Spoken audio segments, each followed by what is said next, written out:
হঠাৎ করে সন্ধ্যেবেলা ঠিক হলো চলো একটু মেছেদা ঘুরে আসি। ওই লাস্ট মিনিটের শপিং বলতে পারো। আর এটা হচ্ছে আমাদের পাড়ার পুজো। তারপরে এই যে যাচ্ছি, চারিদিকে তো ভীষণ কি বলে বিদ্যুৎ চমকাচ্ছে, কি আর বলবো। তাও বললাম চলো ভগবানের ওপর ভরসা করে বেরিয়েই পড়ি।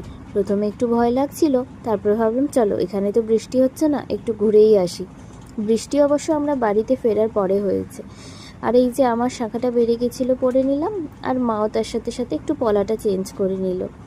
আর এই যে আমরা চলে এসেছি, যারা মেছেদায় থাকো জানো, বংশী কাকুর দোকান, যেখানে ছোট থেকে সবসময় কেনাকাটা করি। ওই লাস্ট মিনিটে পুজোর কিছুটা শপিং বংশী কাকুর দোকান থেকেই করি। আর এই যে ছোট্টখাট্ট মেলাটা, এখান থেকে কিন্তু টুকিটাকি বেশ জিনিস কিনেছি। আর এই যে গোল্ডবাবু কী নেবে খুঁজে পাচ্ছে না, বল নেবে, এই যে ডাম্পারটা, সেম ডাম্পার ওর আছে দুটো, তাও নেবে। ওটা দেওয়া হয়নি বলে ওনার রাগ হয়েছে, উনি ওই রকমভাবেই দাঁড়িয়ে আছেন।